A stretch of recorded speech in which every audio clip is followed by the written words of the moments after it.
फलक ने वेदांत से अपनी नजरें फेर ली। डॉक्टर फलक को अपनी केयर करने का बोल कुछ टिप्स बताकर वहां से चली गई। डॉक्टर के जाने के बाद फलक अपने बेड से उठने लगी तो वेदांत ने उसे उठने में हेल्प की। फलक ने वेदांत से एक शब्द भी नहीं कहा और उठकर वॉशरूम की ओर चली गई। थोड़ी देर बाद फलक दोबारा शॉवर लेकर बाथरोब पहन बाहर आई। फलक ने वेदांत को पूरी तरह से इग्नोर किया, जैसे वो उस कमरे में एक्सिस्ट ही न करता हो। थोड़ी देर बाद फलक कपड़े चेंज कर बाहर आई। उसने सिंपल सा ब्लैक पटियाला पहना हुआ था जो उसके गोरे बदन पर बहुत जच रहा था। फलक की खूबसूरती किसी मेकअप की मोहताज नहीं थी, वो बिना मेकअप के भी कहर ढा रही थी।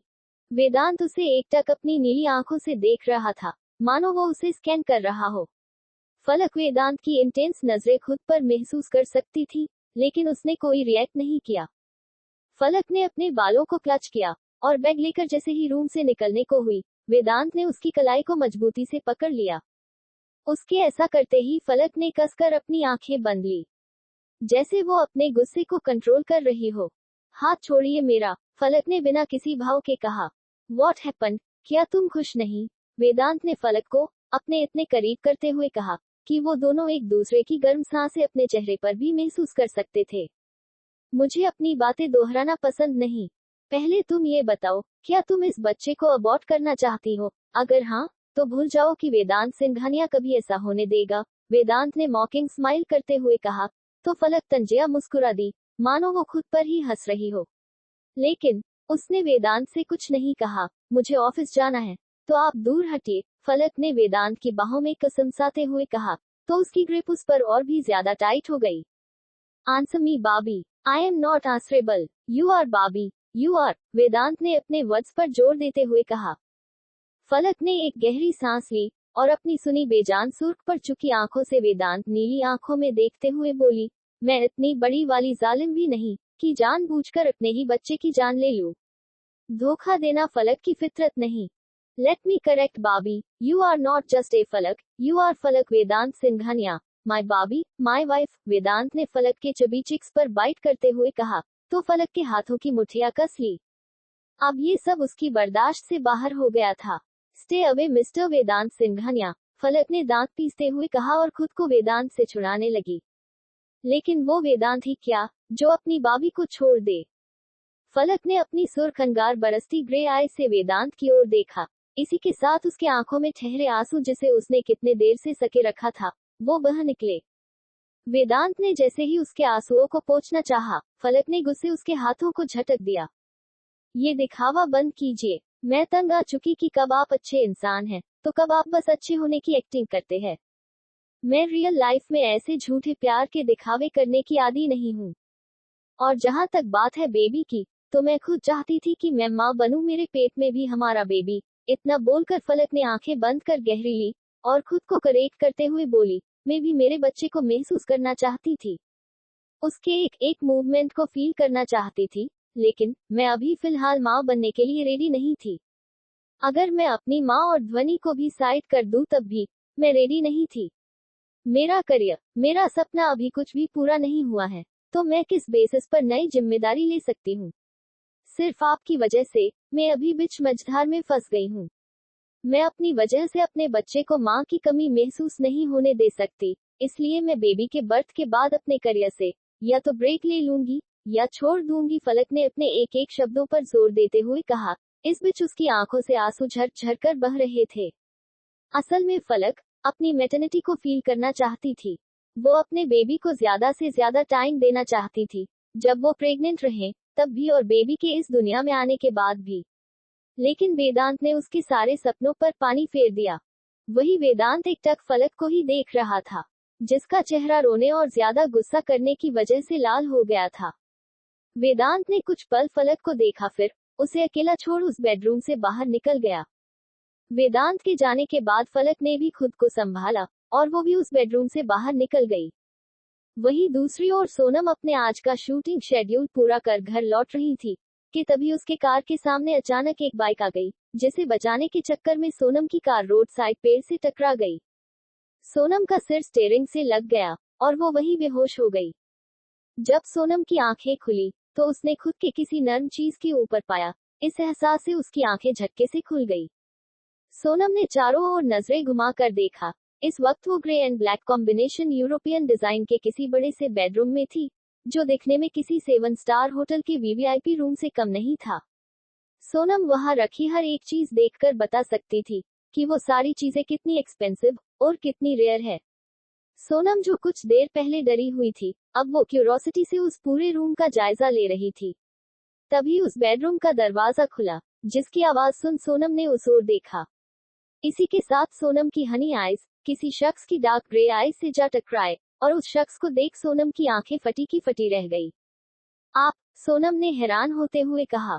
उसके सामने एक करीब 28 साल का शख्स खड़ा था, जो दिखने में किसी हॉलीवुड एक्टर से कम नहीं लग रहा था।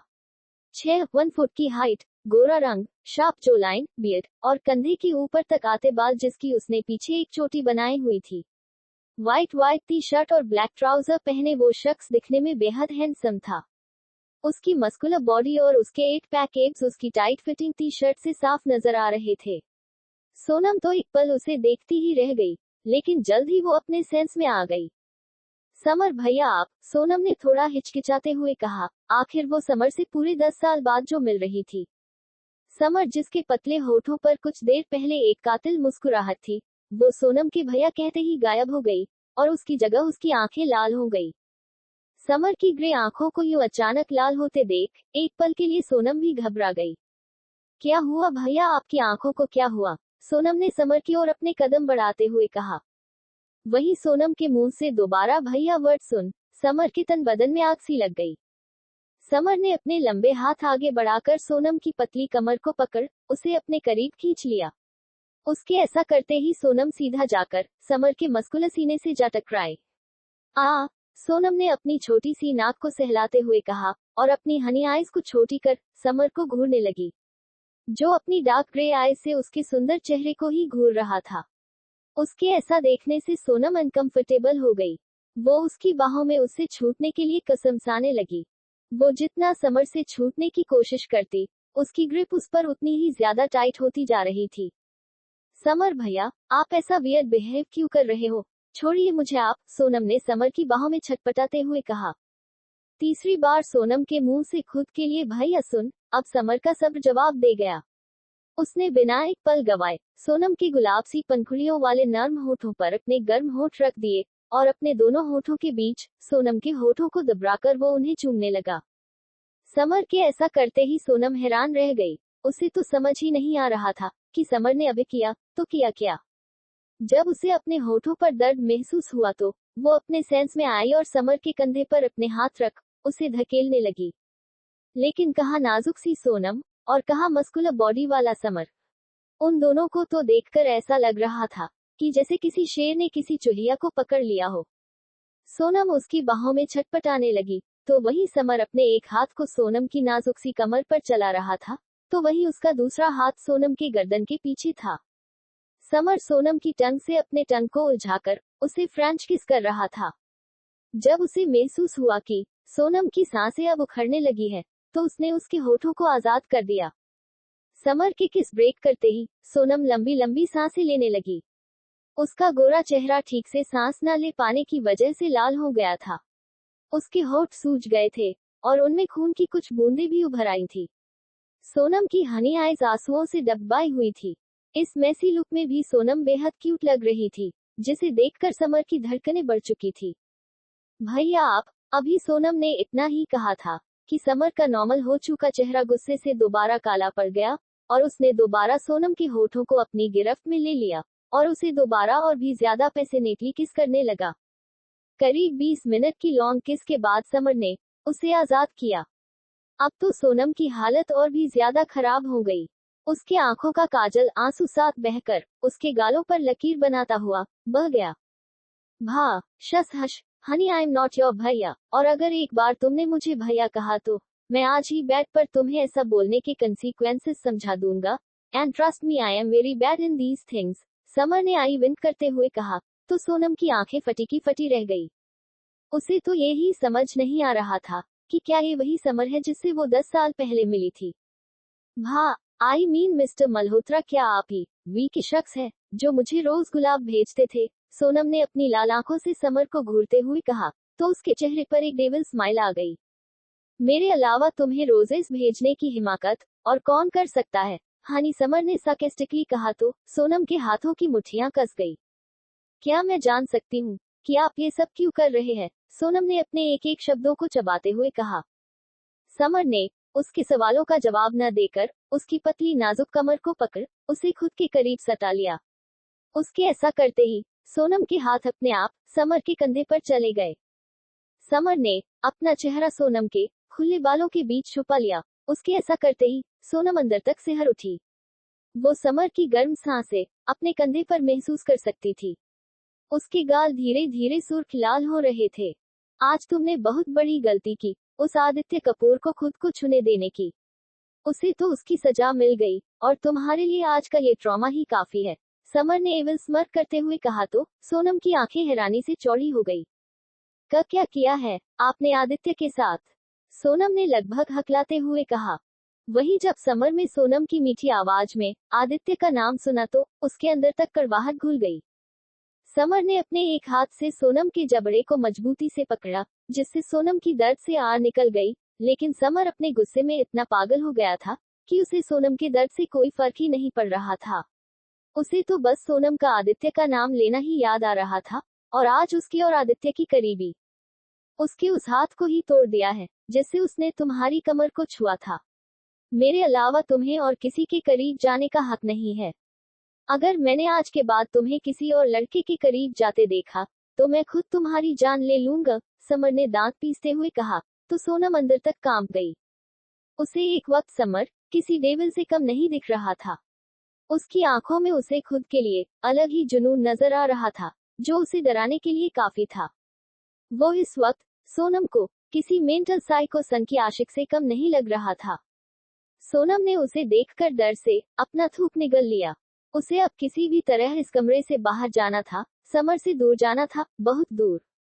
उसे याद था कि आज उसका और उसके अपोजिट मेन लीड हीरो जो कि इंडिया का सुपरस्टार द आदित्य कपूर था, उन दोनों का एक रोमांटिक सीन था जो कि कंप्लीट होने ही वाला था कि डायरेक्टर के अचानक उस सीन को पिक्चर से हटा देने की वजह से वो सीन आज पूरा ही नहीं हो पाया, जिस वजह से आदित्य काफी नाराज हो गया था। और ये सब स्टार्ट तब हुआ जब उस रोमांटिक सीन के बीच डायरेक्टर का मोबाइल रिंग हुआ। अब उसे समझने में देरी नहीं लगी कि कॉल किसका आया होगा और आज किसके बोलने पर वो सीन पिक्चर से भी हटा दिया गया। यही सब सोच सोनम का चेहरा गुस्से से तमतमा उठा और उसने समर के गाल पर एक झन्नाटेदार थप्पड़ जड़ दिया, जिसकी गूंज उस पूरे कमरे में गूंज उठी। वहीं दूसरी ओर फलक अपने बालकनी में बैठकर स्विमिंग पूल में पैर डुबाए कुछ सोच रही थी। उसने ब्लैक शॉर्ट नाइटी पहनी हुई थी जो कि उसके घुटनों तक ही आ रही थी। बालों का बन बनाए वो बहुत प्यारी और मासूम लग रही थी। उसकी ग्रे आंखें आसमान के चांद को ही देख रही थी। वो अपने ख्यालों में इतनी खोई हुई थी कि उसे ये भी पता नहीं चला कि कब कोई उसके पीछे आकर खड़ा हो गया। बाबी, इस जानी पहचानी आवाज को सुन एक पल के लिए फलक चौंक गई, लेकिन जल्द ही उसने खुद को संभाल लिया और रिएक्ट न करते हुए उसी तरह बैठी रही। वेदांत ने एक गहरी सांस ली और झुककर फलक को अपनी बाहों में उठा लिया। फलक ने अब भी उससे कुछ नहीं कहा, वो वेदांत को साइलेंट ट्रीटमेंट दे रही थी। वेदांत ने रूम के अंदर जाकर फलक को बेड पर लेटा दिया और एक ड्राई टॉवल से उसके गीले पैरों को पोंछने लगा। फलक ने उसे एक नजर देखा भी नहीं और चुपचाप बेड पर सो गई। बाबी, तुम्हारी मेडिसिन, वेदांत ने फलक की ओर उसके मेडिसिन और पानी का ग्लास बढ़ाते हुए कहा। तो फलक ने उठकर उसे चुपचाप खा लिया और दोबारा सो गई। फलक का यूं वेदांत को इग्नोर करना वेदांत के गुस्से को हवा दे रहा था। वेदांत ने कसकर अपनी मुट्ठियां बंद कर ली। उसकी नीली आंखें सुर्ख हो गई थी। उसने फलक के कुछ नहीं कहा और बाथरूम की ओर चला गया। फलक ने धीरे से अपनी आंखें खोल बंद दरवाजे को देखा। इसी के साथ उसकी आंखों में मोटे मोटे आंसू आ गए। एक बार भी सॉरी नहीं बोल सकते थे। खड़ूस, पागल, जंगली बिल्ले, बिलोटे, कंची आंखों वाले बाघर बिल्ले से अब मैं बिल्कुल भी बात नहीं करूंगी, फलक ने मुंह बनाते हुए कहा और अपने मुंह पर कन्फोट ओढ़कर सो गई। वहीं दूसरी ओर ध्वनि अपने कमरे में अपनी मां शारदा जी के साथ सो रही थी। प्यास की वजह से जब उसकी नींद खुली तो उसने देखा पानी का जग खाली था। ध्वनि अपने बेड से उतरकर उस जग को लिए कमरे से बाहर निकल गई। वो अभी कॉरिडोर से गुजर ही रही थी कि किसी ने उसके हाथ को पकड़ उसे एक कमरे के अंदर खींच लिया और दरवाजा बंद कर दिया। निहाल जी आप, ध्वनि ने अपने सामने खड़े निहाल को घूरते हुए कहा, जो होठों पर दिलकश मुस्कान लिए उसे ही देख रहा था। ध्वनि, जिसे ऑलरेडी बहुत नींद आ रही थी, वो निहाल को मुस्कुराते देख बुरी तरह चिढ़ गई। अगर आपका मुझे देखकर यूं मुस्कुराना हो गया होगा तो प्लीज मुझे जाने दीजिए। नींद आ रही है मुझे, ध्वनि ने जवाब लेते हुए कहा। ऐसे कैसे क्यूटी पाए, पहले अपना डोज तो ले लूं। निहाल ने ध्वनि के चेरी जैसे होठों को अपनी शिद्दत नजरों से देखते हुए कहा तो ध्वनि की आंखें बड़ी हो गई।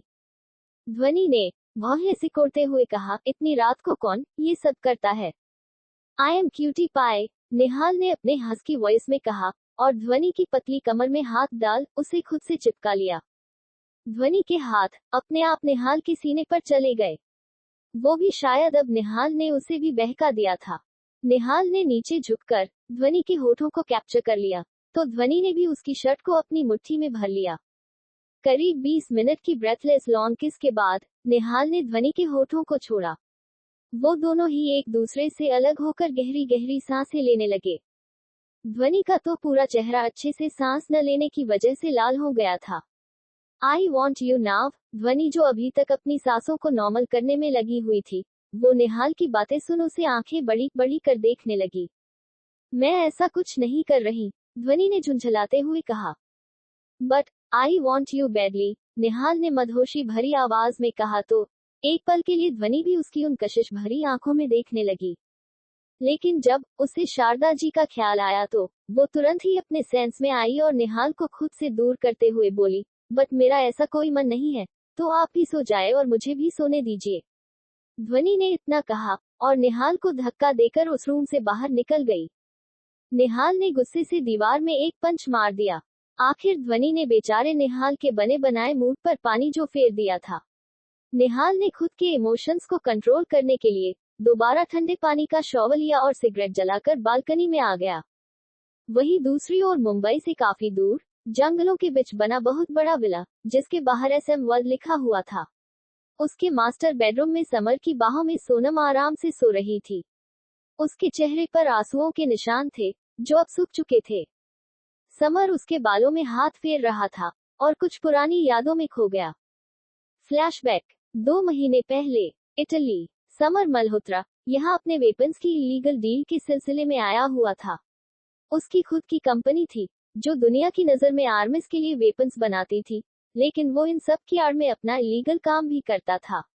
असल में समर मल्होत्रा एक इटालियन माफिया था, जिसे माफिया वर्ल्ड में डेयरडेविल कहा जाता था।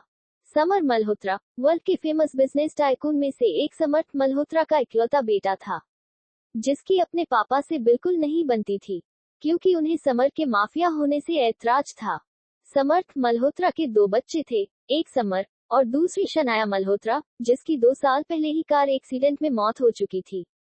पूरी दुनिया की नजर में शनाया मल्होत्रा की शादी 3 साल पहले ही वेदांत सिंघानिया से हो चुकी थी। समर इटली के एक कम भीड़ भाड़ वाले बीच पर बने एक होटल रूम में मीटिंग कर रहा था।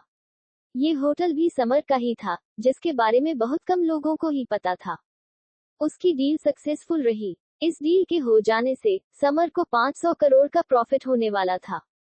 समर अपनी वाइन का सिप लेते हुए अपने होटल रूम की बालकनी में आया। तभी उसके कान में किसी लड़की की प्यारी सी आवाज सुनाई दी, जो किसी दूसरी लड़की से हिंदी में कुछ बोल रही थी। समर, जिसने स्टार्टिंग में उस लड़की की आवाज को इग्नोर किया था, जब उसने उसे हिंदी में बात करते सुना तो उसकी नजर खुद ब खुद उस ओर चली गई। उसे कुछ क्लियर तो नहीं दिख रहा था, लेकिन उसे वह एक लड़की दिखाई दे रही थी, जिसने एक जारजेंट की मल्टी कलर साड़ी पहनी थी, और वो पोज देते ही अपना फोटोशूट करवा रही थी। एक कैमरामैन हर एक एंगल से उसकी तस्वीरें खींच रहा था। शायद वो अपना पोर्टफोलियो बनवा रही थी। उसके साथ एक और लड़की थी, जो शायद उसकी दोस्त थी। वो लड़की समर की तरफ अपनी पीठ करके खड़ी थी। पता नहीं क्यों, लेकिन समर उस लड़की की चेहरा देखने के लिए क्यूरियस था। जब काफी देर तक समर उस लड़की का चेहरा नहीं देख पाया, तो पता नहीं क्यों मगर उसे काफी गुस्सा आ रहा था। समर जैसे ही पीछे मुड़कर जाने को हुआ, ठीक उसी पल वो लड़की समर की ओर मुड़ गई और समर उसे देखता ही रहा गया। मल्टी कलर जॉर्जेट साड़ी और खुले बाल में वो लड़की बला की खूबसूरत लग रही थी। उसके बाल थोड़े घुंघराले थे, जो उसकी पूरी पीठ से होते हुए कमर तक बिखरे हुए थे। समर उसे एकटक देखने लगा और उसके मुंह से अनायास ही निकल गया, हनी। समर ने धीमी आवाज में कहा, लेकिन पता नहीं समर की आवाज में क्या कशिश थी कि वो लड़की उसके हनी बोलने से अपने आसपास देखने लगी। क्या हुआ सोनम? उस लड़की यानी सोनम की दोस्त वैशाली ने उससे पूछा। पता नहीं यार, मुझे लगा कि किसी ने मुझे आवाज दी हो। सोनम ने अपने आसपास नजरें दौड़ाते हुए कहा, लेकिन उसे वहां कोई नजर नहीं आया। तभी उसकी नजर सामने होटल के टॉप फ्लोर पर बने रूम की बालकनी में खड़े एक शख्स पर गई, जिसके चेहरे पर एक ब्लैक मास्क था। सोनम को उस शख्स की लंबी चौड़ी आकृति और उसके चेहरे पर पहने ब्लैक मास्क के अलावा कुछ भी नहीं दिख रहा था। वो दोनों दूर से ही एक दूसरे को ही देख रहे थे।